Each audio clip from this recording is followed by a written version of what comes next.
Hello everyone, welcome back to my channel. তো তোমরা সবাই কেমন আছো? আশা করি ভালো আছো, আর আমরাও সবাই ভালো আছি। তো দেখতেই পাচ্ছ আমি একদম শাড়ি টাড়ি পরে একটু লিপস্টিক করে সাজুগুজু করে রেডি হয়ে গেছে। এতক্ষণ ধরে একটু রিলস বানানোর চেষ্টা করছিলাম। আমি তো পারি না রিলস, তোমরা সবাই জানো। তো যেরকম পারি সেরকমই তোমরা দেখো, আর ভালো ভালো লাগবে না তবুও একটু করে লাইক করে দিও, আর চ্যানেলটিকে সাবস্ক্রাইব করে আমার পাশে থেকো। তো এখন থেকে ভিডিওটা শুরু করলাম। এখন ঘড়িতে বাজে 1:30। আমাদের মা মেয়ের খাওয়া দাওয়া স্নান অনেক আগেই কমপ্লিট হয়ে গেছে। এবারে আমরা ঘুমিয়ে পড়বো, তারপরে আবার বিকেলবেলা একটা জায়গায় যাওয়ার আছে। তো চলো, তোমাদের সাথে অবশ্যই শেয়ার করব কোথায় যাচ্ছি। আর একটা আমার কাজ বাকি আছে, আমি দই খাবো আর মাম্মামকে লেবু কেটে দেবো, আর হচ্ছে ওয়াশিং মেশিনে জামা কাপড়গুলো দেবো। এই হলো আমার কাজ। তো চলো আবার পরে আসছি তোমাদের সাথে। আর রিলসগুলো আমি আপলোড করব, তোমরা অবশ্যই যেন দেখো। গুড আফটারনুন ফ্রেন্ডস, এখন ঘড়িতে বাজে বিকেল 5:20। তো আমি আর মাম্মাম পুরো রেডি হয়ে গেছি। ওই দেখো আমার মাম্মাম রেডি, এই যে আমিও রেডি হয়ে গেছি।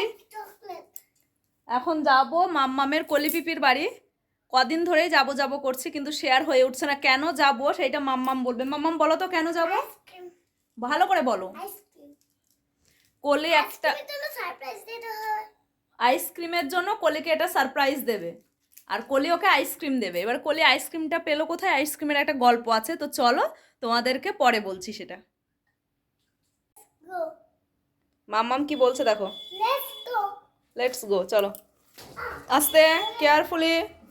আমি তালা দিই, চাবি নিই, তুমি চলো ততক্ষণ। বলো আমরা যাবো কি করে বাড়ি? দেখা যাচ্ছে আমাকে? হ্যাঁ, সাইকেলও বাইকটাও বাবা দেখা যাচ্ছে, বাইকেও দিয়ে আছে। বলো। আমার ঘরে তালা দিচ্ছে, আর কালার করা।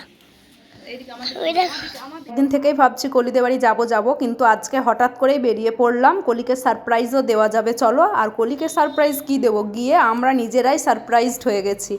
তো চলো কি করে সারপ্রাইজড হলাম, কি হলো না হলো সবটাই তোমাদের সাথে শেয়ার করব। আর মাম্মা আজকে আমায় ভিডিও করে দিল। ঘরে তালা দেওয়া হয়ে গেছে, এবারে চলো যাই। সাইকেল বার করে নিয়েছি, এইটা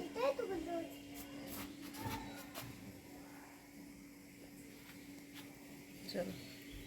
তোমাদেরকে বললাম যে কলিকে সারপ্রাইজ দেবো, আর কলি আমাদের সারপ্রাইজ দিচ্ছে। সেটা হচ্ছে এই দেখো, আমরা গিয়ে দেখি যে ওরা এই সব করছে। যে কলি বলে যে জেঠুকে নাকি অনেক দিন এরকম ভাজাভুজি একটু দেওয়া হয়নি, মানে চপ টপ এরকম, তাই মনে হলো যে আজকে করি।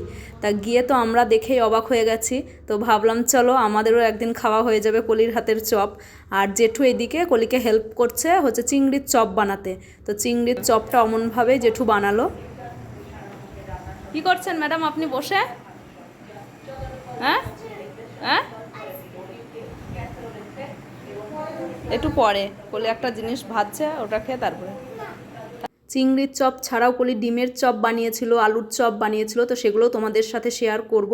আর উপর থেকে এই যে এই নিচের দিকটা আমি একটু ভিডিও করলাম তোমাদেরকে দেখানোর জন্য, যে জেঠুর বাড়িতে যখন আমি ভাড়া থাকতাম তখন এই দিকটায় আমিও জামা কাপড় মেলতাম। এই তো দেখো জামা কাপড় মেলা আছে, ওদিকটা আমিও মেলতাম। আর এই যে আম গাছে আম হয়েছে, এই আম কত খেয়েছি।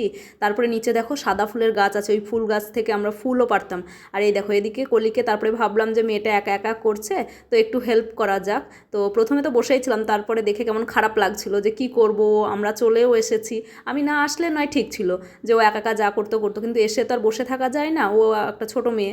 তো সেই হিসেবে ওকে হেল্প করলাম। এই দেখো এগুলো হচ্ছে ডিমের চপ। তো ডিমের চপটা কেমনভাবে বানিয়েছে সেটা তো তোমাদের সাথে শেয়ার করতে পারলাম না, কেন কি আমি যেতে যেতে অর্ধেক ওর হয়েই গেছিলো করা। তারপরে জন্যই আমার মেয়ের কলিতে বাড়ি আসা, তাই তো এটার জন্য। ওয়াও, তাহলে তুমি খাও, ঠিক আছে, এখানেই রেখে দেবে সুন্দর করে ওটা। চলো তোমাদেরকে আইসক্রিমের গল্পটা বলি। আসলে কলির একটা নেমন্তন্ন বাড়ি ছিল, ওখানে খাওয়া দাওয়ার পরে আইসক্রিম দিয়েছিল। তা অনুর জন্য ও আইসক্রিমটা না খেয়ে নিয়ে এসেছিল। তো ওকে যেদিন থেকে বলেছে যে তোর জন্য আমি আইসক্রিম নিয়ে এসেছি, সেদিন থেকে ও যাবো যাবো করছে। আমার আশা আর হচ্ছিল না, তো আজকে আসলাম। তো চলো আজকের মতো এটুকুই। তোমরা সবাই খুব ভালো থেকো, সুস্থ থেকো। হয়েছে খেতে একবার সেটা বলো। দারুণ হয়েছে, অসাধারণ খেতে হয়েছে, হেভি টেস্ট, সুন্দর হয়েছে খেতে।